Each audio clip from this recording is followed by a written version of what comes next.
है यो चाहिँ सिटिबिटी को 5th सेममा हाइवे इन्जिनियरिङमा आएको क्वेसन रहेछ। यहाँनिर धेरैवटा भ्यालु गिभन छैन है, त्यही भएर सबै कन्फ्युजन भएको रहेछ। तर यो खासमा गाह्रो चाहिँ छैन। ल हेरौँ ल। Determine the total with of the payment. With of the payment निकाल भनेको छ। पेमेन्ट भनेको हाम्रो यो रोड भयो भने यसरी टोटल विथ कति छ। यहाँ अब क्यारिएज वेको जोडेर त्यस पछाडि यहाँनिर अर्को के हुन्छ एक्स्ट्रा वाइडनिङ छ भने एक्स्ट्रा वाइडनिङको जोडेर अनि त्यस पछाडि अर्को भनेको सोल्डर विथ। यदि याद छ भने सोल्डर विथ पनि जोडिदिने, याद छैन भने सोल्डर विथ नजोडिदिने है। जे पाइ त्यो जोडेर चाहिँ हुँदैन। हाम्रो के एनआरएस 2070 को अनुसार गर्नुपर्ने हुन्छ है। अब त्यस पछाडि टोटल विथ निकाल्नु भनेको छ। अब के दिएको छ त नेसनल हाइवेको लागि अरे रोलिङ टरेनको लागि। रोलिङ टरेन भनेको यो माउन्टेनियस टिपतिर त्यस्तो खालको रहेछ, प्लेन होइन रहेछ भनौँ न। विथ रुलिङ डिजाइन स्पिड दिएको रहेछ। अब उस बेस पनि दिएको छ। एल भनेको 6 मिटर दिएको रहेछ है। लेन्थ अफ व्हील बेस भनेको दुईटा टायर बिचको डिस्टेन्स भनेको 6 मिटर रहेछ। अरू सबै एज्युम डाटा भनेको छ। अब दिएको कुरा मैले लेखिहालेँ ल। अब यसको लागि के गर्नुपर्छ भन्दाखेरि एल भनेको व्हील बेस कतिखेर युज हुन्थ्यो है।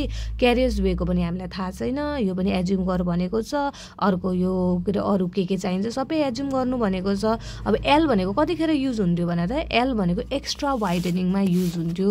यो फर्मुला छ नि हाम्रो, यो फर्मुला एक्स्ट्रा वाइडनिङको लागि हो। यसको फर्मुला के रहेछ त NL² divided by 2R plus V by 9.5 root under R है।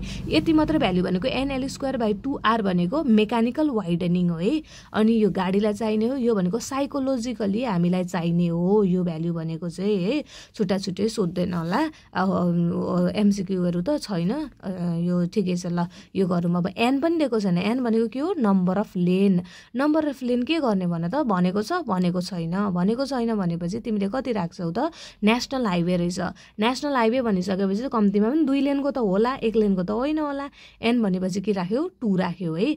L भनेको त दिएकै छ 6 मिटर दिएकै छ है। नदिएको भए पनि 6 मिटर तिमीले आफैले हाल्नु पर्थ्यो, यो याद गर्नु।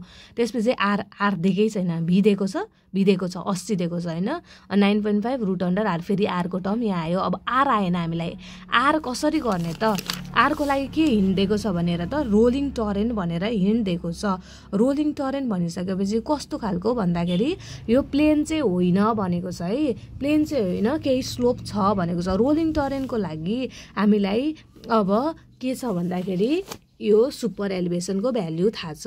7% र 10% दुईटा रट्नुपर्छ है।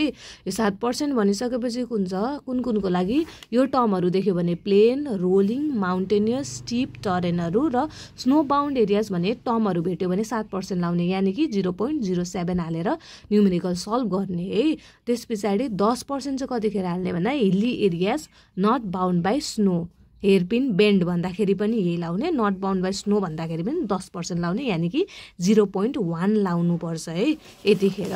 भनेपछि यीको भ्यालु कति रहेछ त हाम्रो 0.07 भयो है। अब कोफिसिएन्ट अफ फ्रिक्सन किन चाहियो भन्दाखेरि R खोज्न आँटेको नि त हामीले। R को लागि फर्मुला भनेको यो छ हामीसँग E + F = V² by 127R। E भनेको भर्खर निकाल्यौँ 0.07 है। F को भ्यालु अहिलेसम्म थाहा छैन हामीलाई।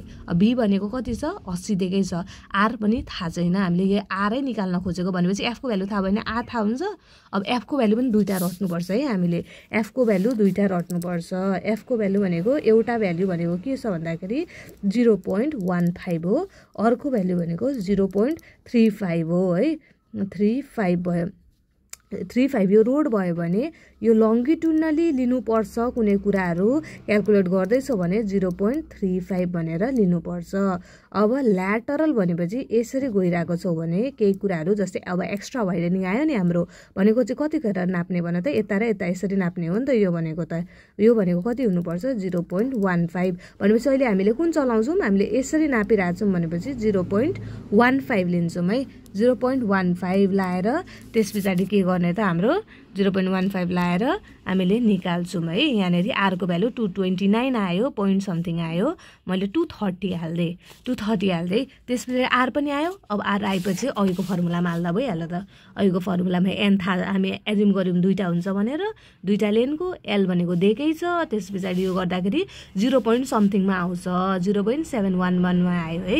त्यस पछाडि एक्स्ट्रा वाइडनिङ आयो अरे है। तिमीलाई सोल्डर विथ थाहा छ भने अब क्यारेज वे दुईटा लेन भनेको छ, दुईटा लेनको कति हुन्छ त यसको विथ अफ क्यारियज वे कति हुन्छ भन त विथ अफ क्यारियज वे कति हुन्छ भन्दाखेरि नेसनल हाइवे 2 लेनको मानिसकेपछि एउटाको लागि के हुन्छ 3.5 हो भने दुईटाको लागि 3.5 × 2 गरेर 7 मिटरको आयो जम्मा जम्मी लेन एउटा मात्रै छ भने चाहिँ 3.75 हाल्नुपर्ने हो तिमीले तर यहाँनिर मल्टिपल लेन एउटा भन्दा धेरै लेन छ भने प्रत्येक लेनको विथ कति हुन्छ 3.5 हुन्छ है यो 3.5 हालेर 7 निकालेको छौ भनेपछि यो बिचको भाग 7 भयो अब एक्स्ट्रा वाइडनिङ तिमीलाई कति निकाल्यौ 0.711 निकाल्यौ हैन 7 भने तिमीलाई क्यारेज वे थाहा छ भने त्यो पनि जोड्दियौ बोथ साइडको लागि जोड्दियौ हैन थाहा छैन भने यति नै गर्दिदा हुन्छ extra widening plus with of carriageway गरेर 7.11 मिटर आयो यति हो है एन्सर यसको सबै हामीले क्याल्कुलेट गरेर निकाल्यौं